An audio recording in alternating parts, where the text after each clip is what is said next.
Olha, antes de receber a minha convidada aqui agora, deixa eu só mostrar a diferença de uma caneca feita profissionalmente. Mostra aqui, Oswaldo.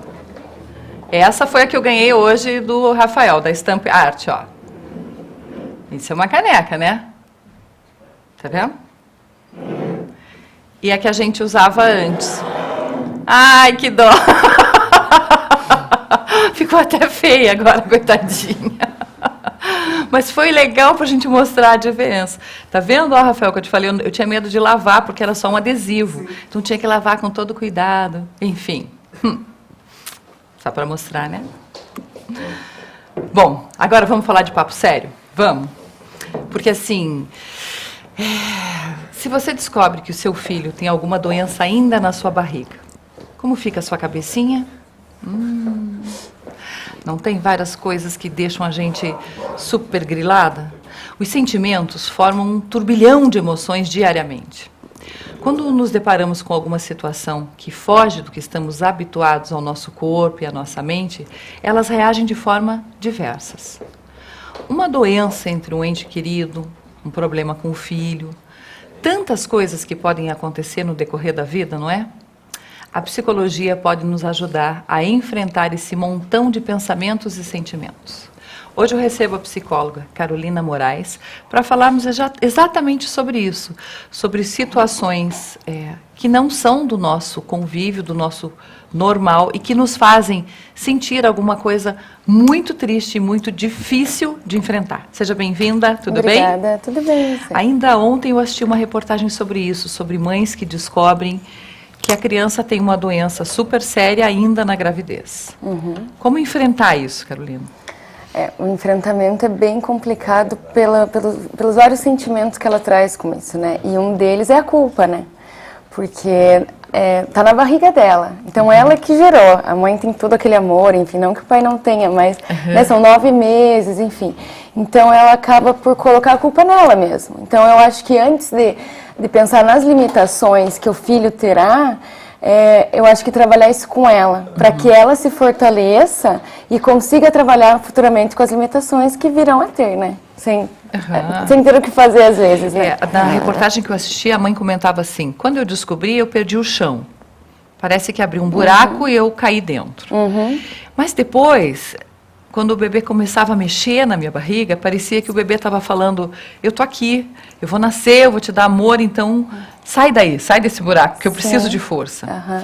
Na teoria é muito fácil, mas muitas vezes na prática você precisa de ajuda mesmo. Sim, porque muitas vezes o problema acaba cobrindo o valor do filho ali, né? Acaba que você coloca em primeiro lugar o problema, as dificuldades que você vai enfrentar, preconceitos, enfim. E o filho acaba por ficando assim atrás desse problema, né? Ao invés de ficar na frente. Não que seja culpa dela isso, né? Porque nenhuma mãe espera que enfrenta essas consequências numa gravidez, né? Às vezes tão esperado. Então, o fortalecimento dela precisa ser feito, né? Então, é preciso sim de ajuda, não só para ela, para a família toda, porque tem que enfrentar junto o problema, né? Não é culpa só de um, não é só um que tem que se responsabilizar por isso. Então, tem que ter um apoio da família, um apoio, assim, não só o núcleo até familiar, mas a família toda mesmo, apoio de fora, de médicos, psicólogos, às vezes até outros, né, profissionais que tem que estar junto, enfim, aí depende de cada doença. Tá. Vamos passar para outro caso que é bem difícil das pessoas enfrentarem sozinhas, que é a morte, né? Perder um ente querido, ou por uma doença, ou por algum acidente, ou algo que acontece repentinamente. Não adianta, independente da religião, ninguém está preparado para aceitar a morte, não é? É verdade. Às vezes a gente acha que tá, né? Porque é tão fácil na teoria, né? Pelo menos em algumas religiões, aceitar, entre aspas, né? Ou saber que vai para outro lugar, enfim, né? Que está melhor que a gente. Essas são as palavras de conforto, normalmente, né? Mas realmente é difícil. Então, eu acho que isso é um dos trabalhos mais complicados na psicologia, né? Que é lidar com o luto mesmo. Porque o luto não é assim, aconteceu, acabou. né? Ele tem todo um processo, então tem recaídas, aí você passa meses em luto, aí pode vir a depressão, enfim, que tá muito junto, né? Então, às vezes, você confunde a depressão com o luto, né? Até o paciente, né? Procura você falando que tá com depressão. Com depressão. Mas, na verdade, às vezes ele tá vivenciando um luto bem... Que já aconteceu Antigo. há um tempo. E que não foi bem elaborado por ele ainda. Entendi. Então, é bem complicado e a ajuda profissional com relação a isso, eu acredito, pelo menos para mim, muito importante, né? Uhum. A gente vê muito casos assim que... pais, por exemplo, que perderam filhos de uma maneira brusca, de uma hora para outra, e não adianta, nenhum pai, nenhuma mãe aceita perder um filho. Porque não é a lei da vida. Porque pela ordem natural das coisas, os pais devem morrer antes que os filhos. E infelizmente, ou sei lá, o homem lá de cima que sabe, muitas vezes isso acontece. E a família não tem suporte para isso. E muitas vezes, o que é pior ainda, a família não busca ajuda. E fica com esse luto pelo resto da vida. Sim. E muitas vezes esse luto acaba por interferir nas outras relações familiares. Então, a perda do filho, a família ficou focada naquilo. Né? Então, ao invés de tentar se ajudar e se superar, não, acaba por levando, por exemplo, o casamento, aí muitas vezes acaba por conta disso, né? Lógico, no começo eles estão ali para se ajudar, mas a partir do momento que os dois desfocam do casamento para focar no luto, por exemplo, ou até na doença, como a gente estava falando, eles podem acabar se distanciando, porque eles veem o outro... às vezes como o pai do filho que faleceu, ou o pai do filho que está doente, não como meu marido, né? Ou minha mulher, enfim.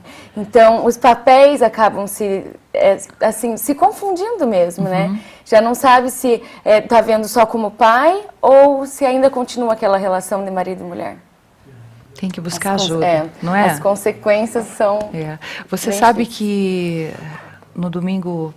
retrasado, eu fui assistir uma missa de 7º dia e achei que o padre falou uma coisa tão bonita, porque normalmente as pessoas falam assim, meus sentimentos, etc., meus pêsames, e aí o padre falou assim, eu vou pedir para que todo mundo reze junto comigo, para que essa família sofra a dor da perda pelo menor tempo possível. Então, ele quis dizer exatamente isso, que todo mundo tem direito a sofrer essa... precisa.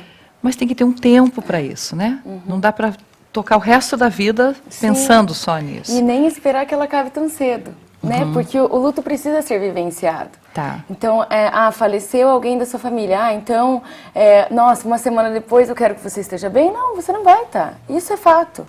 Né? Então, você vai pensar, você vai sofrer, lógico, vamos tentar seguir a vida? Vamos, também não dá para parar. Mas, não vai conseguir ficar bem de uma hora para outra, você vai continuar sofrendo. Isso precisa ser trabalhado e não dá para ser esquecido. Porque, que nem a gente estava falando do luto antigo, se você esquece, na verdade você não esquece, você deixa guardadinho.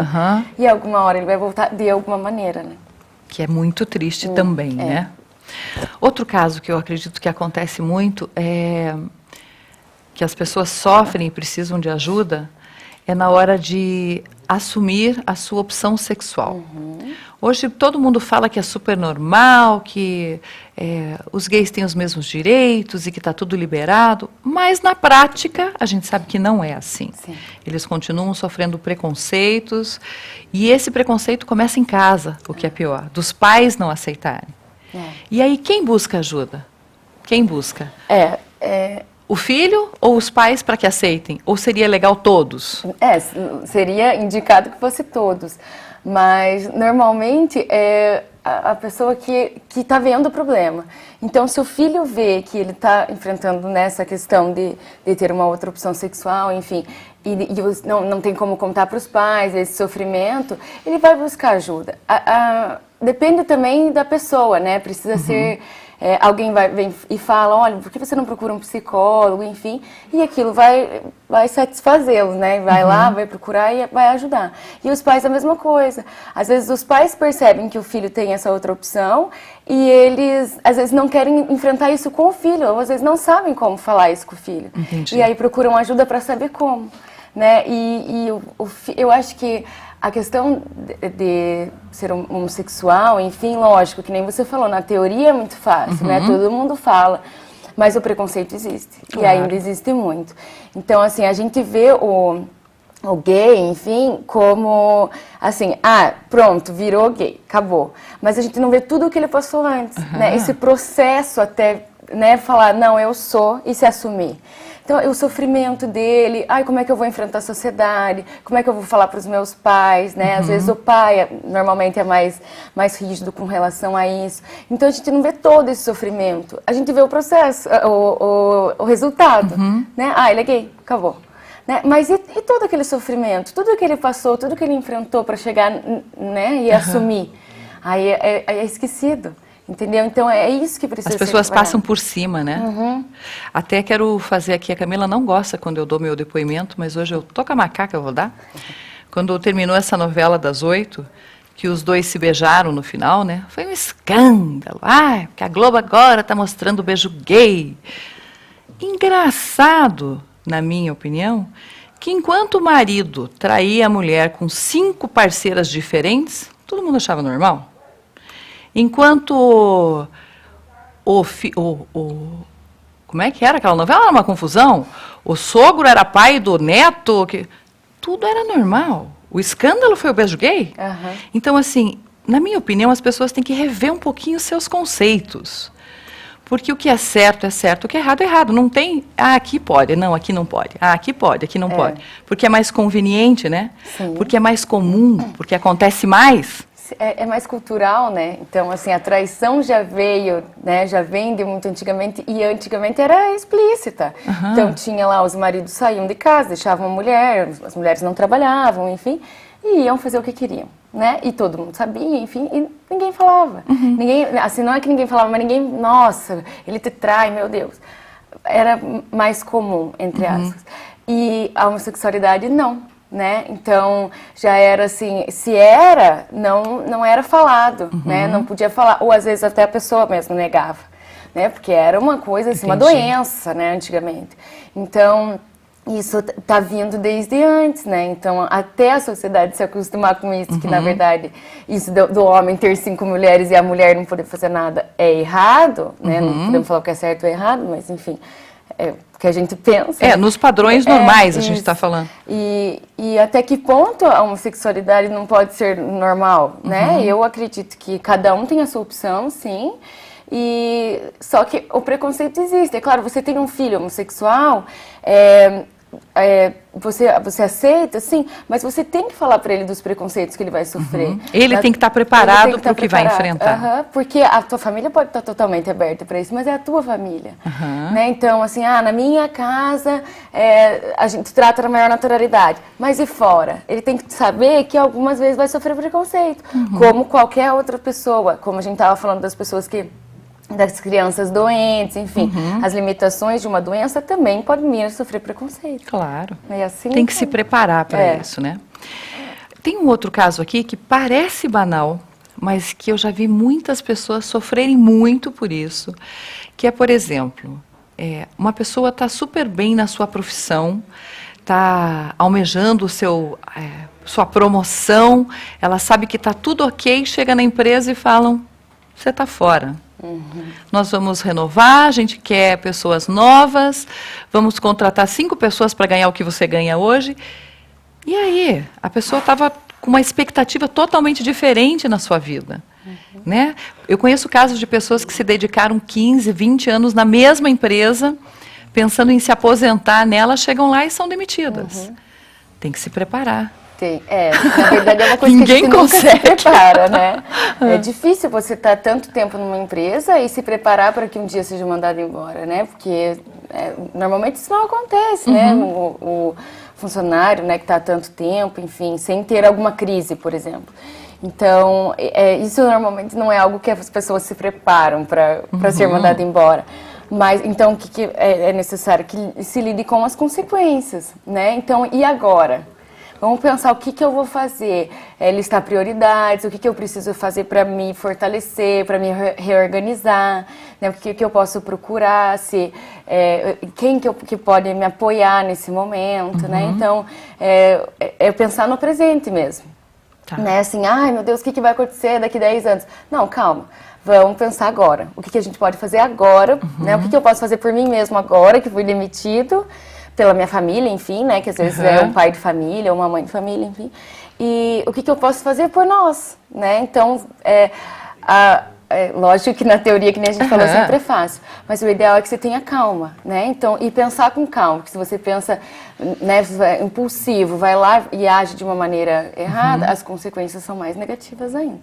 Então, né, vamos parar, pensar e tentar, lógico, né, sempre tentar buscar um apoio, né, profissional, como um psicólogo, enfim, para ajudar nesse momento.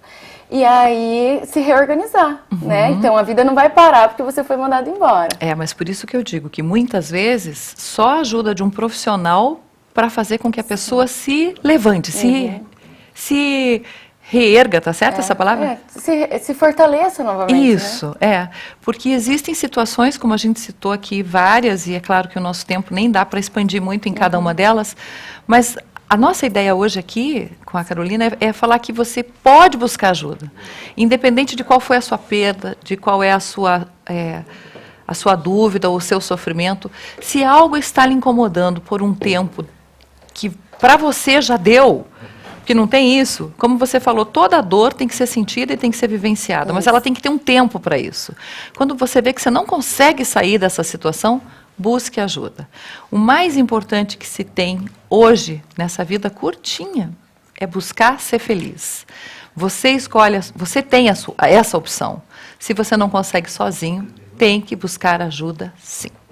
Adorei te receber, viu? Eu também. Eu sei que judiei um pouco de você, porque falei de assuntos totalmente diferentes, mas todos falam em sofrimento, em perda, né? A gente tem um telefone que possa deixar de contato? Tem, sim. Vamos passar? 9949-4878. Você atende aonde, Carolina? Eu tenho no meu consultório, na Francisco Búrzio, descendo a Santa Casa, do ladinho da loja Container. Tá. 597, número. Francisco Búrzio, 597. Isso. E o seu telefone? 9949-4878.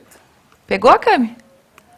Põe no vídeo aí pra gente. Foi um prazer te receber, viu? Foi meu. Tomara que muitas pessoas vão em busca da felicidade, né?